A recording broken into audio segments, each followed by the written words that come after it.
I remember the exact sound the envelope made when it slid across the polished dining table. It was soft, almost polite, but in that moment it sounded louder than any accusation ever could. Inside was a check for $500,000. Across from me sat Harold Whitmore, a man who believed money could solve anything. Smiling with the calm confidence of someone convinced he was in complete control. What Harold didn't know was that I already owned nearly half of everything he had built. That my name is Daniel Reed. And this is how I watched my wife's family try to erase me from their lives while standing on a foundation I quietly controlled. For 3 years I had been married to Claire Whitmore, the only daughter of one of Chicago's most respected real estate magnates.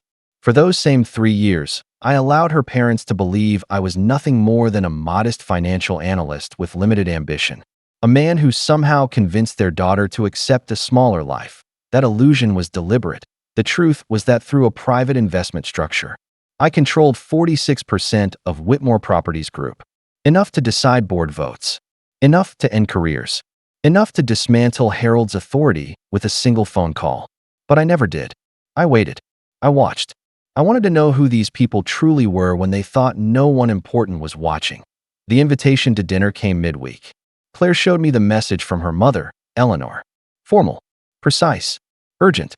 I knew that tone. It meant judgment was coming. Claire asked if we should cancel. She already understood the pattern. Her parents never invited us without an agenda. I told her we would go, not out of pride, but because I wanted clarity. I wanted the truth to surface. One way or another, I had built my position years before meeting Claire. At 24, fresh out of graduate school with a background in quantitative finance and a modest inheritance from my grandfather, I saw an opportunity others missed. Harold's company was drowning after the financial crisis. Good assets, bad leverage, terrible timing. I invested quietly, methodically, using holding entities that left no trace back to me. By the time I met Claire at a charity event years later, I already owned over 30% of the company her father ran. Falling in love with her had nothing to do with strategy. It was accidental, honest, real. That was the irony none of them ever understood. Dinner at the Whitmore estate was exactly what I expected. Expensive tableware, forced politeness, conversations designed to remind me where I supposedly stood. I played my role carefully. I always did. Then, after the plates were cleared, Harold produced a leather folder. He spoke calmly, professionally. He said they were worried about Claire's future, about sacrifices, about mismatched expectations. Eleanor spoke about practical solutions and no hard feelings. Then the folder was opened, and the check appeared. $500,000. The message was clear. Walk away quietly. Take the money. Let their daughter return to the life they believed she deserved. Claire froze. I didn't. I looked at the check and felt something close to relief. Not anger, confirmation. This was who they were when they believed power belonged only to them. I asked for a moment. Took out my phone. Called my attorney. When he explained, calmly and clearly, that the largest shareholder in Whitmore Properties Group was an entity fully owned by me, the room changed. Not emotionally, structurally. Reality rearranged itself. Harold didn't shout at first. He couldn't. His authority collapsed inward. Eleanor went pale. Claire stared at me, seeing a version of her husband she had never been allowed to know. That I didn't gloat. I didn't threaten. I simply told them the truth. Every project that saved their company. Every expansion. Every recovery after a downturn. My capital. My decisions. My patience. That I told Harold I had already called an emergency board meeting. That his position would be reviewed. That the company would survive, but not under leadership built on arrogance and contempt. Then I tore the check in half. Not for drama. For closure. On the drive home, Claire asked why I had waited so long. I told her the truth again. I needed to know she chose me without illusion. I needed to know her parents would reveal themselves without restraint. Now we both knew. The board removed Harold the following week.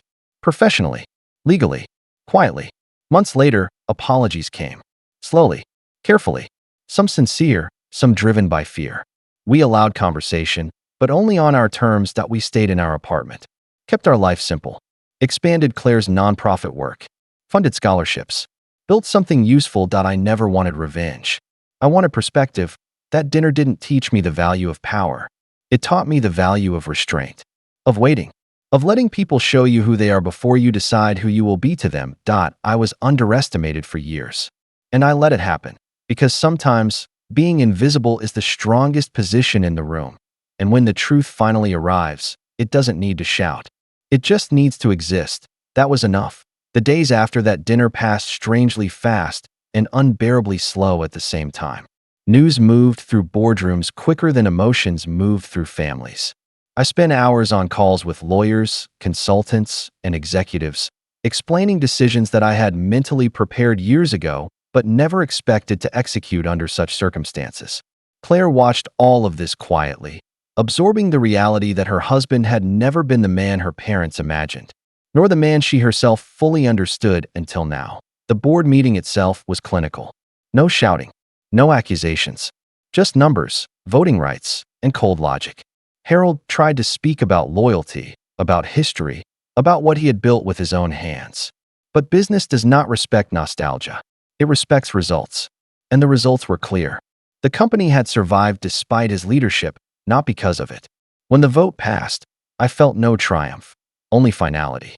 Something old had ended, and something honest had begun. That evening, Claire and I sat together in silence. Not because there was nothing to say, but because too much had changed too quickly. She finally asked me if I ever planned to tell her the truth without being forced into it. I answered honestly, yes, but only when I was certain it wouldn't poison what we had. Wealth changes the way people listen. I wanted her to hear my words before she ever saw my balance sheet. Her parents reached out repeatedly. Messages became apologies. Apologies became requests. I ignored most of them, not out of cruelty, but because distance was necessary. Respect cannot be negotiated under pressure. It has to be chosen freely. When we finally met again, it was not in their house and not on their terms. They came into our world, modest, quiet, unadorned. No staff, no performance, just people forced to sit with the consequences of their own assumptions. Harold spoke less than he ever had before. Eleanor listened more. For the first time, they weren't managing an image. They were facing reality that I did not forgive them immediately. Forgiveness, like trust, requires consistency over time. But I allowed space for something new to exist, not because they deserved it, but because Claire did. Life settled into a rhythm afterward. The company stabilized under new leadership. Claire's work expanded beyond anything she had imagined. And I remained exactly who I had always been, a man who valued preparation over attention, substance over display, and patience over impulse. That I learned something important through all of this. Power does not announce itself. It waits. It observes. And when the moment comes, it speaks only once. That I had been underestimated for most of my adult life, and I realized that this had never been a disadvantage. It had been protection. While others performed success, I built it quietly. While others demanded respect, I earned leverage. That dinner was not a confrontation. It was a revelation, not of my wealth, but of their values. And once revealed, there was no unseeing them. In the end, I didn't win anything that night. I simply stopped hiding what had always been true. And sometimes, that is the most decisive act a person can make.